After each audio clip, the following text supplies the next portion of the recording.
함께 신앙 고백하겠습니다. 전능하사 천지를 만드신 하나님 아버지를 내가 믿사오며 그 외아들 우리 주 예수 그리스도를 믿사오니 이는 성령으로 잉태하사 동정녀 마리아에게 나시고 본디오 빌라도에게 고난을 받으사 십자가에 못 박혀 죽으시고 장사한 지 사흘 만에 죽은 자 가운데서 다시 살아나시며 하늘에 오르사 전능하신 하나님 우편에 앉아 계시다가 저리로서 산자와 죽은 자를 심판하러 오시리라. 성령을 믿사오며 거룩한 공회와 성도가 서로 교통하는 것과 죄를 사하여 주시는 것과 몸이 다시 사는 것과 영원히 사는 것을 믿사옵나이다. 아멘. 함께 찬송 부르겠습니다. 찬송 459장입니다. 찬송 459장 누가 주를 따라입니다.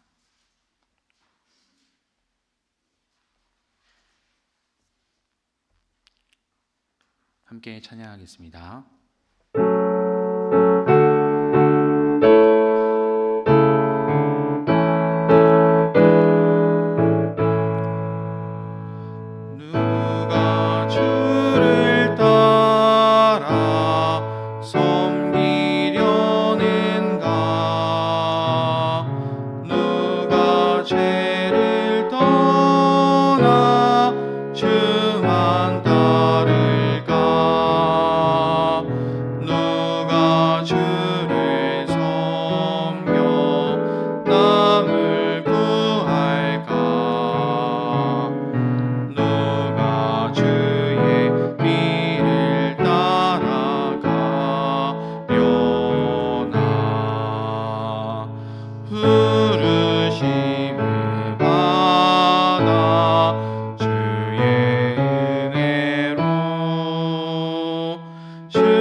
나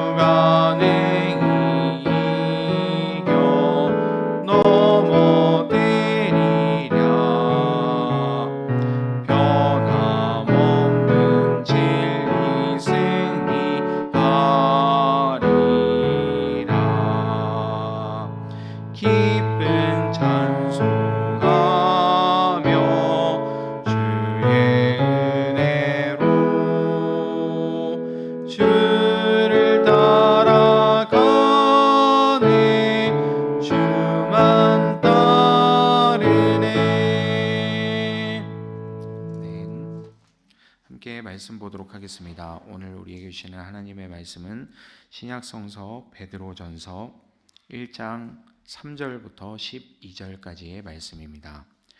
신약성경 359페이지입니다. 베드로전서 1장 3절부터 12절까지 함께 한 목소리로 읽겠습니다. 우리 주 예수 그리스도의 하나님 아버지께 찬양을 드립시다. 하나님께서는 그 크신 자비로 우리를 새로 태어나게 하셨습니다. 그리하여 그는 죽은 사람들 가운데서 예수 그리스도가 부활하심으로 말미암아 우리로 하여금 산 소망을 갖게 해주셨으며 썩지 않고 더러워지지 않고 낡아 없어지지 않는 유산을 물려받게 하셨습니다. 이 유산은 여러분을 위하여 하늘에 간직되어 있습니다. 하나님께서는 여러분의 믿음을 보시고 그의 능력으로 여러분을 보호해 주시며 마지막 때에 나타나기로 되어 있는 구원을 얻게 해 주십니다. 그러므로 여러분이 지금 잠시 동안 여러 가지 시련 속에서 어쩔 수 없이 슬픔을 당하게 되었다 하더라도 기뻐하십시오. 하나님께서는 여러분의 믿음을 단련하셔서 불로 단련하지만 결국 없어지고 마는 금보다 더 귀한 것이 되게 하시며 예수 그리스도께서 나타나실 때에 여러분에게 칭찬과 영광과 존귀를 얻게 해 주십니다. 여러분은 그리스도를 본 일이 없으면서도 사랑하며 지금 그를 보지 못하면서도 믿으며 말로 다 표현할 수 없는 즐거움과 영광을 누리면서 기뻐하고 있습니다.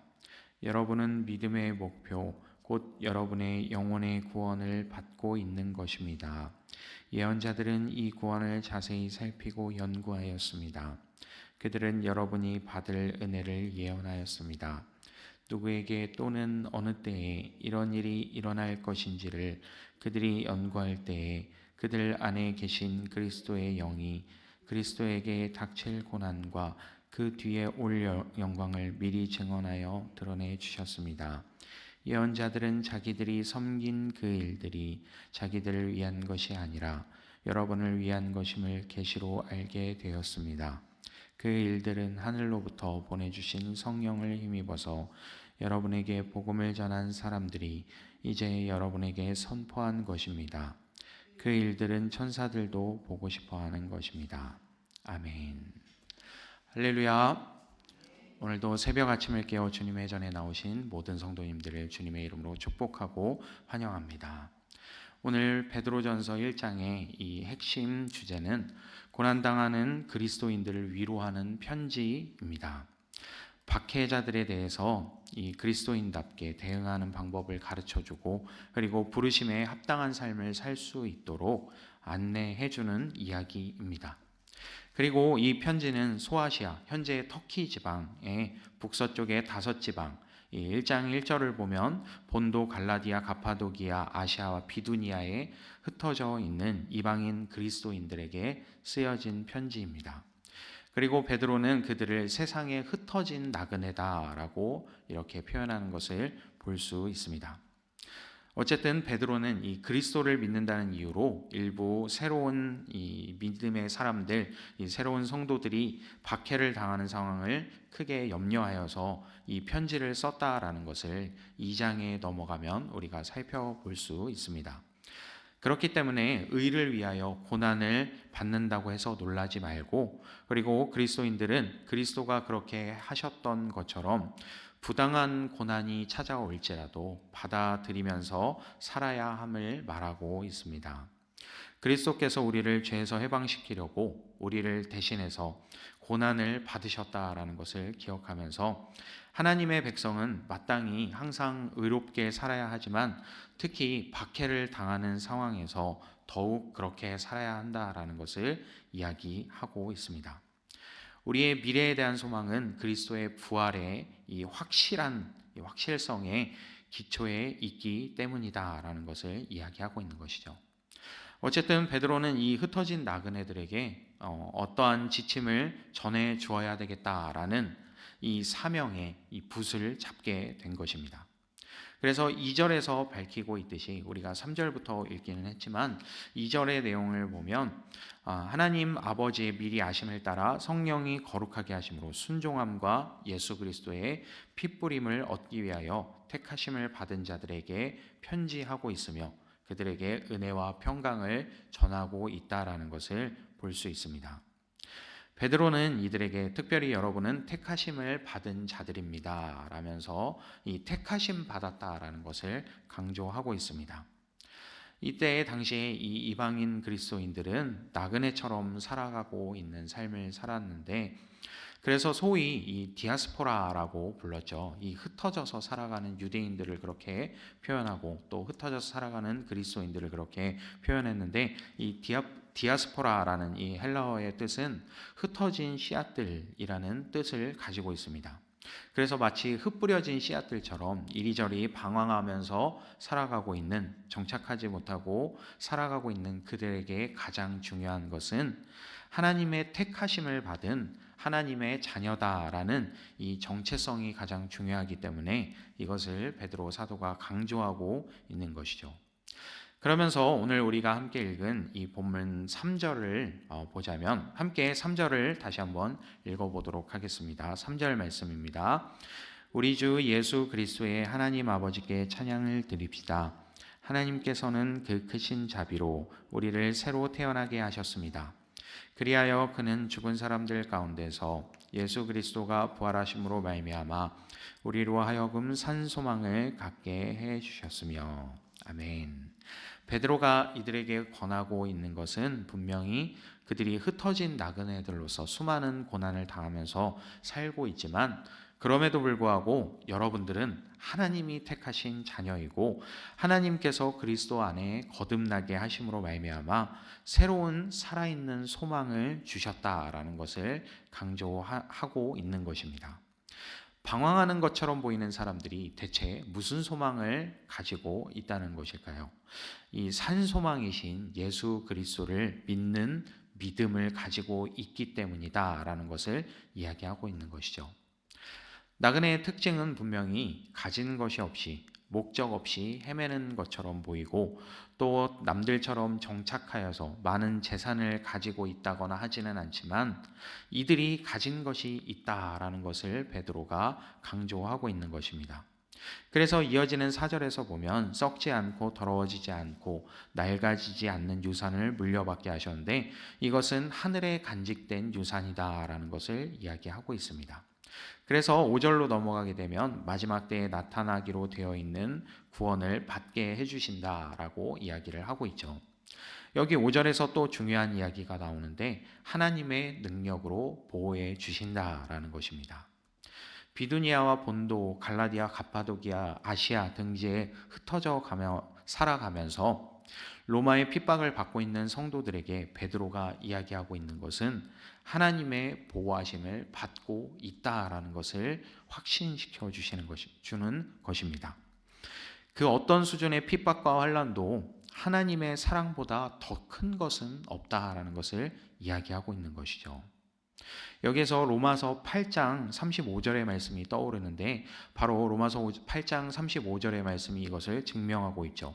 누가 우리를 그리스도의 사랑에서 끊을 수 있겠습니까? 환난입니까? 공고입니까? 박해입니까? 굶주림입니까? 헐벗음입니까? 위협입니까? 또는 칼입니까? 라고 이야기를 하고 있습니다. 우리가 어려운 때일수록 더욱더 기억해야 될 것이 있는데, 하나님의 사랑이 그 힘들고 어렵고 괴로운 순간에도 여전히 끊어지지 않고 있다는 것을 우리가 기억해야 합니다. 여전히 하나님께서는 내가 받는 핍박보다도, 내가 당하는 고통보다도, 고난보다도 더 큰 사랑으로 나와 함께하고 계시다라는 것을 우리가 기억해야 한다는 것이죠. 그래서 베드로는 계속해서 6절에서 이렇게 이야기하고 있습니다. 6절 말씀 함께 읽어보도록 하겠습니다. 그러므로 여러분이 지금 잠시 동안 여러 가지 시련 속에서 어쩔 수 없이 슬픔을 당하게 되었다 하더라도 기뻐하십시오. 아멘. 네, 참 어려운 이야기입니다. 슬픔 속에서 기뻐하라 라는 이야기를 하고 있죠.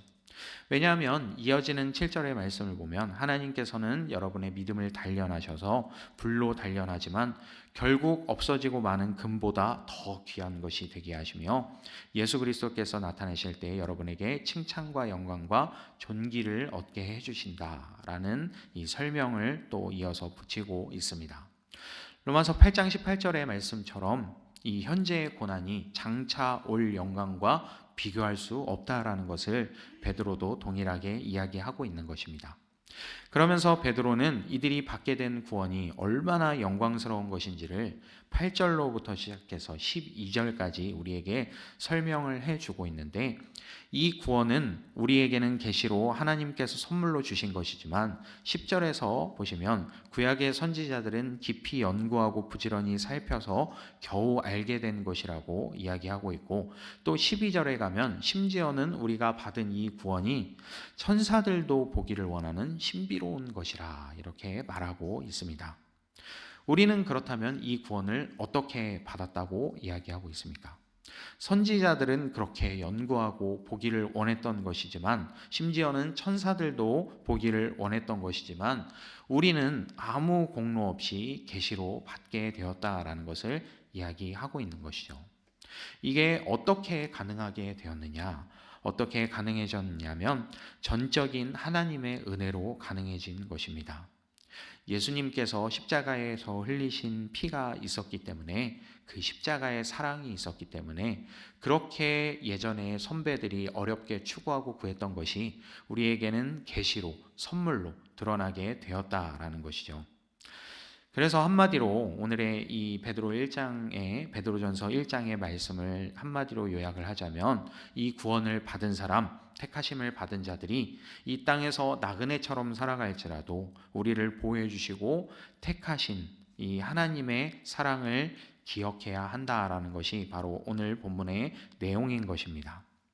이것이 이 당시의 이방인 그리스도인들에게만 해당하는 이야기일까요? 네, 아니죠. 오늘 우리에게도 동일하게 해당이 되는 이야기입니다. 오늘 우리가 살펴보았듯이 베드로는 환난 많고 핍박이 많은 이 세상에서 나그네 같은 그리스도인들이 어떠한 자세로 살아가야 되는지를 이야기해 주고 있습니다. 흔들리는 세상 속에서 흔들리지 않는 복음을 가지고 우리가 살아가야 된다라는 메시지가 분명하게 드러나고 있는 것이죠. 나그네는 분명 정처 없이 세상을 떠돌아 다니는 사람입니다. 그렇기 때문에 앞에 어떤 일이 다가올지를 모르며 살아가는 사람이기도 하죠. 어떤 환난을 만나게 될지, 어떤 위협을 당하게 될지를 모르며 살아가는 사람입니다. 마치 풍랑을 만난 배처럼 흔들리는 그런 이 세상 속의 삶이다라는 것이죠. 하지만 우리 믿는 사람들은, 그리스도인들은 흔들리는 세상 속에서 흔들리지 않는 복음을 가지고 살아가는 사람이다라는 것을 기억해야 합니다. 무거운 배일수록 이 파도에 흔들리지 않게 된다라는 것입니다. 우리의 복음이 깊이 뿌리를 내릴수록 세상 속의 내 모습이 아무리 나그네 같아 보이는 삶이라도, 흔들리는 풍랑 같은 세상 속의 삶이라고 해도 이 깊은 믿음을 가진 사람, 묵직한 믿음을 가진 사람은 흔들리지 않는다라는 것을 기억해야 합니다. 사막에 가보면 선인장들이 있는 것을 우리가 볼 수 있습니다. 비가 오지 않는 곳에서 저렇게 어떻게 자라날 수 있을까? 또 어떻게 심지어는 그 물도 없는 척박한 곳에서 꽃을 피워내는 선인장도 있을까라는 것을 우리가 신기하게 살펴보게 되는데, 이 땅을 파 내려가 보면 선인장의 뿌리가 땅속 깊이 내려가서 수맥에 다 있다고 합니다. 세상이 힘들수록 우리의 믿음의 뿌리가 더욱더 깊이 뿌리 내려서 생명 되신 예수 그리스도에게로 이어져야 한다라는 것을 오늘 말씀을 통해서 우리가 기억해야 합니다. 그래서 본문에서 베드로는 계속해서 두 가지를 비교하고 있는 것을 볼 수 있죠. 세상과 천국, 그리고 또한 이 땅에서 받을 유혹과 하늘에서 받을 상급, 그리고 또 환난에 잠시 받는 경한 것, 가벼운 것과 영광의 중요한 것, 무거운 것을 계속해서 비교하고 있는 것을 볼 수 있습니다. 그래서 우리가 살아가면서 이 흔들리는 세상 속에서 바라보아야 할 것은 이 고난의 크기가 아니라, 이 고난이 참 크다라는 것이 아니라 우리의 소망이 오히려 반대로 작은 것이구나라는 것을 기억해야 하고, 또 우리의 소망이 지극히 크고 영광스러우면 그렇게 커 보이던 고난도 오히려 작게 보이게 된다라는 것을 기억해야 합니다. 이스라엘 백성들의 눈에 골리앗이 커 보였던 것이 아니라 하나님이 작아 보였다라는 것을 기억해야 합니다. 크신 하나님을 보게 되었다면, 다윗처럼 크신 하나님을 바라보고 의지했다라면 골리앗은 작게 보일 수밖에 없었을 것입니다. 이제 정리하도록 하겠습니다. 오늘 우리는 여전히 나그네 같은 삶을 살아가고 있습니다. 우리 눈에 고난이 보일 수도 있고, 또 반대로 고난 위에 계신 하나님을 우리가 보게 될 수도 있습니다. 배에서 풍랑을 만났던 제자들을 우리가 생각해 보아야 하는 것이죠. 풍랑이 너무 크고 무서워서 제자들이 두려움에 떨었지만 기억해야 될 것은 무엇이냐면, 그 크고 무서운 풍랑을 예수님께서는 밟고 오셨다라는 것입니다. 풍랑이 보이게 되면 우리는 허우적거리다 빠져가게 되겠지만, 풍랑이 보이는 것이 아니라 그 위를 걸어오고 계시는 예수님이 우리의 눈에 보인다면 그 힘든 풍랑도 예수님의 발 밑에 있다는 것을 우리가 깨달을 수 있을 것입니다. 오늘 말씀을 통해서 베드로가 온 지역에 흩어져서 신앙생활을 하는 핍박받는 그리스도인 성도들에게 그 환난을 넘어선 지극히 크고 영광스러운 하나님을 다시 볼 수 있는 눈을 열어주었듯이, 오늘 하루를 시작하는 우리에게도 그 눈이 열리게 되어서 우리 구주 되신 예수님이 환하게 보이는 삶을 살아갈 수 있게 되기를 주님의 이름으로 축복합니다. 잠시 기도하겠습니다.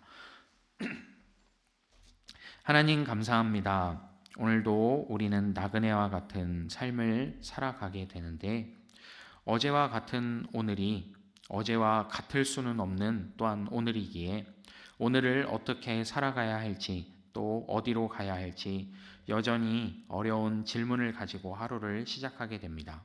하지만 과거에도 오늘도 내일에도 현재형으로 살아계시는 하나님께서 우리의 길을 인도해 주시고, 우리의 눈이 나그네와 같이 이 땅에 머물지 않고 늘 그 눈을 들어서 영원한 천국을 소망하며 우리의 믿음의 주 되시며 온전케 하시는 예수님을 바라보고 살아갈 수 있도록 인도하여 주시옵소서.